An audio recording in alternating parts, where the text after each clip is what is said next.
Now, breaking news from WRAL. Coverage you can count on.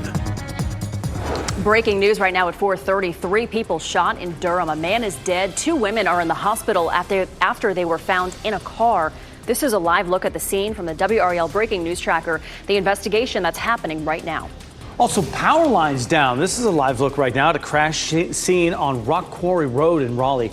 What police are saying about what happened there. And it is definitely a damp start for us this morning, but we have more storms on the way. We have a pretty decent risk in some spots for some strong storms. We will walk through it, though, coming up. As we welcome you inside our WRAL studio here, why not have another WRAL weather alert day just to close out the week? Yeah. But there's some serious potential here. We've had so much rain already this week. Things are saturated out there. I'm Jeff Hogan. Good to have you with us. And I'm Michelle McConaughey in for an HU this morning. Meteorologist Anthony Baglione is in for Elizabeth and showing us that level 2 risk that all of us are under, Anthony. Yeah, the entire viewing area at this point. I will say no major changes at this point from the Storm Prediction Center, but I want to start off with this risk, walk you through what we're expecting today. We've, of course, had the dampness out there this morning, some light showers. They are coming to an end. But as we go through this afternoon between about 4 to 8 p.m., all of us are included in that potential for kind of a line coming through with some stronger cells. Could see some gusty winds, and that by far is going to be our primary threat with this. But there could, anytime we see that severe risk, be a brief isolated tornado or two. We walk through Futurecast through the next couple of hours. Again, by and large, the morning is starting to dry out. We're not going to see much more coverage as far as rain. Yes, there could be an isolated stray shower for the next couple of hours, but we're looking pretty good. There is the line, though, that starts to come in, I would say, at about 4 p.m. for our western counties. It starts to push into Wake County at about 5 and then starts to push out by about 8 p.m. So dinner plans, that evening commute, likely all to be affected by this. It's a pretty brief window, but once it comes through, it could be a little bit potent. 8 o'clock in the evening, again, we're starting to quiet on down. There could be a little bit of residual moisture there into later on tonight. Here's the latest update, though, as far as the specific tornado risk. Again, possible for just about the entire state of North Carolina. A little bit of a greater risk, including Wake County and points to the north and west. We will walk through this more in detail and talk about some updated weekend storm chances, guys, coming up here in just a few minutes. All right, thanks, Anthony. We are following breaking news. A man is dead. 2 women are hurt after a shooting in Durham. Allie Kadlubar is in the WRAL Breaking News Tracker on Romount Drive. Allie, investigators have been there since around midnight. What else do we know? Yes, and just in the last 30 minutes, the Durham forensics team did pull up to the scene, and they were all surrounding that vehicle you can see in the distance. Now, video from our WRAL Breaking News Tracker shows officers investigating a Honda car in front of the entrance to Whippoorwill Park. That's the car officers on the scene tell us they found 3 people shot inside. Durham Police Department says they responded around midnight to reports of multiple shots fired, and when they got there, they found a man and 2 women shot in the car. Police say all the victims were taken to the hospital with life-threatening injuries. The man later died at the hospital. Now, we spoke to a neighbor who heard the shooting overnight. And it was very loud. I was actually sitting on my back porch out here. And the shocking thing is that even in this neighborhood, it's not that much stuff goes on. So it's actually very shocking to hear these shotgun shots. It was really crazy. Now, we've seen even more neighbors come out of their homes trying to leave the area. Also, in the past few hours, the Durham Mobile Command Unit showed up to the scene. And so we're working to find out what led up to this shooting, as well as the condition of the victims and if there were any arrests made overnight. Reporting in Durham, Allie Kadlubar, WRAL News. More breaking news to tell you about. About 2 o'clock this morning, a car crashed into a utility pole in Raleigh. This is a live look right now at the damage on Rock Quarry Road near Dutchman Road. Police say the driver was not badly hurt. Duke Energy is being brought in to make repairs to the power pole. This morning at 9:30, we will hear how North Carolina's new DMV commissioner plans to improve services for customers. Paul Tyne will be joined by Governor Josh Stein and Secretary of Transportation Joey Hopkins at a news conference. Tyne will address what is being done to address ongoing DMV challenges. It begins at 9:30 at the DMV office on New Bern Avenue in Raleigh. And it comes as the DMV prepares for new walk-in hours at 20 offices starting tomorrow. Locations include Clayton, Durham East, and Johnston County. Those offices will be open at 8 a.m. until noon through August 23rd. And a man is accused of hitting a firefighter with his car. It happened in Fayetteville. Earlier this week, a gas leak was on Legion Road at Ireland Drive. Legion Road was blocked off by fire crews. That's where authorities say Ramon Benilla Soto Jr. became uncooperative when a firefighter from Pierce Mill Fire Department told him he could not go down the road. Benilla Soto tried to cross the median and hit the firefighter. The firefighter was not seriously hurt. Benilla Soto is charged with assault with a deadly weapon on a government official. Wake County Animal Center is asking for help as it approaches critical capacity. It's a problem the Animal Center has seen several times in recent years, in part because it can't turn away pets that are brought in. Right now, the center is caring for more than 230 dogs and nearly 200 cats, among other animals. Construction on a larger facility is in the works, but the center needs additional kennel space now. It's in the budget. It's on the books. You know, we're trying our best to get that happening as quickly as we can. There's just, you know, you can't just snap your fingers and a building pops up overnight. If more pets are not adopted soon, the animals run the risk of being euthanized. And you can browse the animals online. Adoption fees are being waived until June 8th. New details on what happened when a murder suspect died inside Durham Police Headquarters. Officers arrested 19-year-old Joshua Farmer on May 14th and charged him with murder in connection to a shooting on Dayton Street. That shooting left a 17-year-old dead and a man with injuries. Police say as they prepared to transport Farmer, he grabbed an officer's weapon and in that struggle shot himself. The SBI is investigating. The family of a man who died in a crash after being chased by Highway Patrol is calling on the trooper and his supervisor to be fired. Body camera video from the Highway Patrol and Raleigh Police show the trooper's supervisor telling him to lie about what happened and then following through on it. Wake County District Attorney Lauren Freeman decided not to file charges. Tyrone Mason's mother, Henrietta, called her out for that at a press conference yesterday. You told me you was on my side. But no, you're on the side of the state troopers, the men that lied. Freeman said lying is not a crime and that the family's attorneys are misleading the public. She has already dismissed nearly 200 cases where the troopers were involved. See our complete coverage of this case on WRAL.com. A year of both progress and big new challenges. That was the message from Raleigh and Wake County leaders at the annual meeting of the Raleigh Chamber of Commerce. Among the biggest challenges laid out, federal cuts, which have hit Wake County public schools especially hard. The chair of the Wake County School Board says the district has watched millions of dollars in grant funding disappear, and he's bracing for more. I kid you not, it got so bad that one day, and Dr. Taylor will remember this, we were sitting at the table, staff comes down, whispers in his ear, and basically we were being told by the state of North Carolina that if we had any checks from the federal government, we needed to cash them by 5 p.m. because there was no guarantee they would be honored after that. Local leaders say housing in the area also remains a challenge. The city and county are both spending tens of millions of dollars to build or promote new affordable units, but demand keeps outstripping supply. The state is explaining what went wrong for the roughly 40,000 students affected by a computer outage. This happened during end of grade tests this week, and the Department of Public Instruction says a system error caused NC Test not to function correctly. That's the platform schools use for various standardized tests across North Carolina. The outage lasted about 40 minutes. Schools had to decide whether to pick those tests back up today or start over.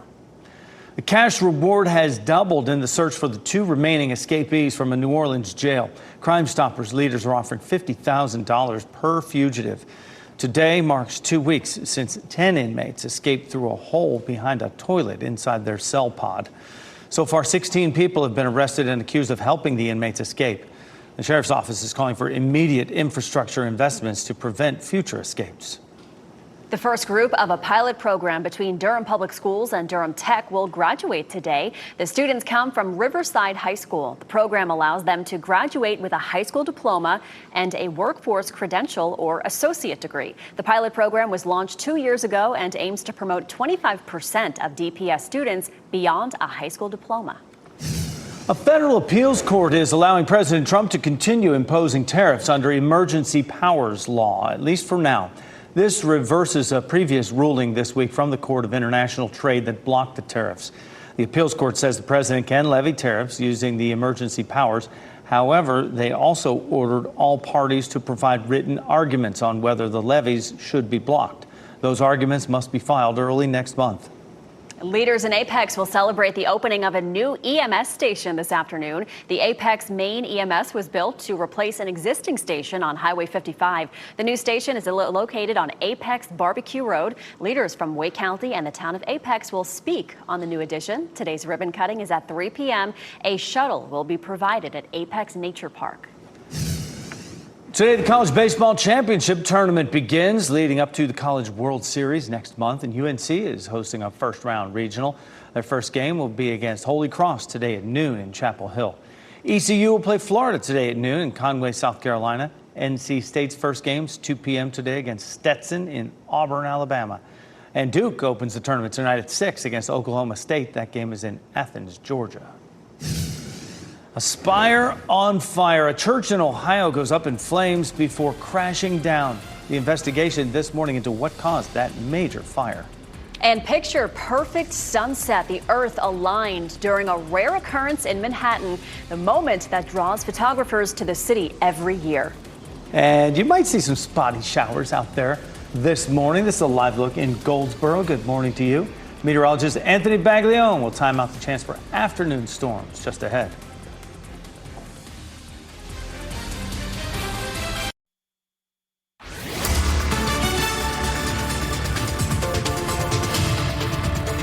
All right, time now is just about 4:45 here on this Friday morning, where we continue to track a pretty damp start for some of us out there with this kind of light shower activity coming through. We have a little bit of a sliver that's going to try and start pushing through Durham here, northern portions of Wake County over the next probably 15 minutes or so. This is what I would say is kind of the heaviest coverage at this point. There's not really super heavy rain coming down, but this batch just north of Durham going to be continuing to push off to the east here over again the next probably 5 to 10 minutes. We head to our eastern counties. Goldsboro looking okay, just some spotty, really light coverage there just north of your area, and most of us are going to start to dry out here through the next hour or so. We'll keep about a 20% chance in, but then it really starts to ramp up with more showers and thunderstorms, some of which could be on the strong side through the evening.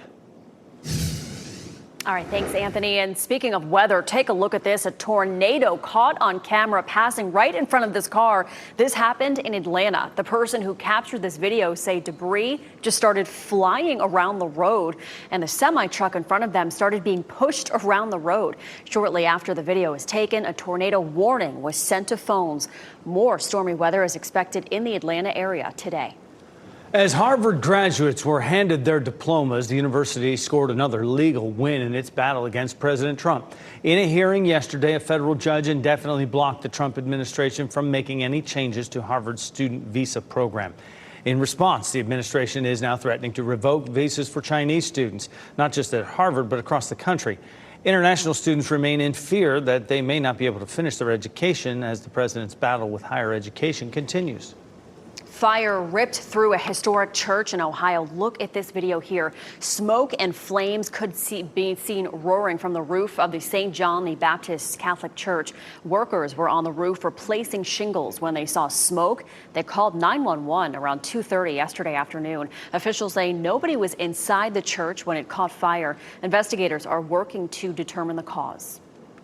A magnificent moment for people in Manhattan. Twice a year, the setting sun aligns with the Manhattan street grid, giving onlookers a dazzling display as the sun sinks below the horizon. It's a moment that draws people to the city, hoping to capture that perfect picture. The next occurrence should come in just a few weeks, July 11th and 12th. Former New York Police Commissioner Bernard Kerik has died. FBI Director Kash Patel shared the news on social media, saying that he died after a private battle with an illness. Kerik rose to fame after guiding the NYPD through the aftermath of the 9/11 terror attacks. He later served 3 years in prison for tax fraud and lying to officials before being pardoned by President Trump in 2020. He was 69 years old. It was certainly a wet night, especially for some of our northern counties. This is what the WRAL storm tracker saw just after 11 o'clock last night on I-85. Some areas saw more than 2 inches of rain in a 3-hour period. There were some reports of flooding as well. It's going to be one of the concerns when the next round of rain comes through our area. Anthony Paglione in the WRAL Severe Weather Center, maybe a little bit later today. Yeah, it looks like we're going to get a nice break here over the next couple of hours. Once we start to wind down some of the areas that are seeing rain out there this morning, for Chapel Hill, for instance, we're seeing some light areas of rain. We'll start to see that taper off, and then I would say the next batch does not get here till probably about 4 o'clock this afternoon. Lunchtime should be fine. Early afternoon should be fine. You'll see on our percentages here on the 7-day in a second, we have a 90% chance of rain. That is mainly for that second batch coming through, and we're seeing rain out there this morning, so that's verifying perfectly.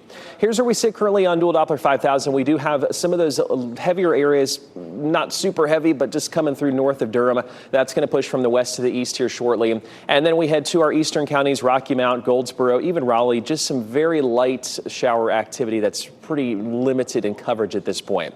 All of that, again, is going to start to wind down. You can see Futurecast showing that relatively well. We get to 8 o'clock in the morning. Most of that's done and out of here.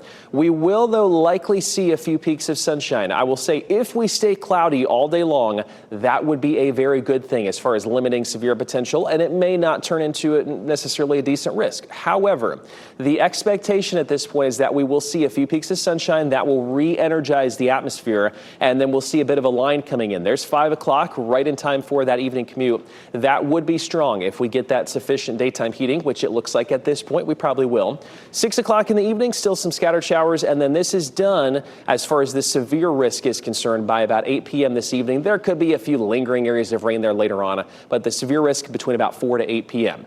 The entire area under that level 2 risk, and I know sometimes those get confusing, what that is saying, scattered strong storms are possible. That's just outlining that risk for us today.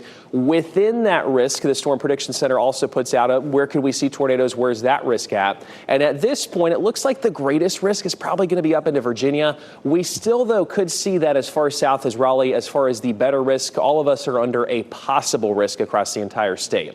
We're going to watch that closely. With that said, 81 degrees for us today, 78 tomorrow. We do have some more storms on the way tomorrow afternoon. Sunday, guys, looks great, and then we heat right back up into next week in the low 90s. Oh, boy. Thanks, Anthony. Still ahead at 5, Medicaid impacts. Researchers presenting new information today on the impacts of the expansion that got underway in 2023. We'll take a look at what areas they are expected to cover. In surviving brain trauma, a Raleigh man reunites with his doctors and nurses who treated him after he suffered a traumatic brain injury in a near-deadly fall. A special honor for survivors at a local hospital.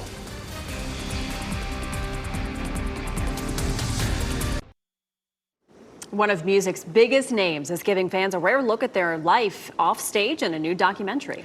Rick Damigella has this in a Hollywood Minute here.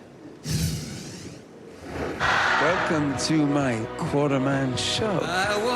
U2 fans will get a deeper look at Bono. Something to know about performers. In pursuit of truth, we are capable of more untruth than most. The singer's one-man show, Bono, Stories of Surrender, is now a streaming film on Apple TV+. The musician wanted to give longtime followers a peek behind the rock star curtain. I thought I owed our audience to be honest with them, to take off the armor and, put down the swords, put down the shields, and just be the person that I am, and full of faith, full of fear. The documentary is shot in black and white, which Bono used to create an intimate vibe for viewers. We go to church in the dark, and if you're in a rock and roll band, you're looking for some sort of sparkle. You're looking for some light, even if it's reflected. In cinema, it's the same. You go to church in the dark, and you're looking for projected light. And it just seems that black and white makes it so much more stark. Bono says he felt comfortable getting vulnerable in front of audiences because his life is in such a good place. I've never been so grateful. And with that security, dare I say it, of being loved by, an audience and a family and a band, I think it's okay to own up to my insecurities. This is my story. I'm stuck with it. In Hollywood, I'm Rick Damigella. Deep stuff with Bono. Officials in the eastern part of our state are warning visitors after a woman was cited for getting too close to a foal on the Rachel Carson Reserve in Carteret County.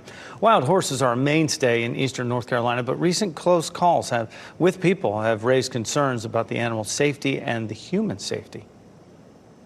Sometimes they might come out of nowhere with protective behavior such as biting or kicking. We don't want people to get hurt.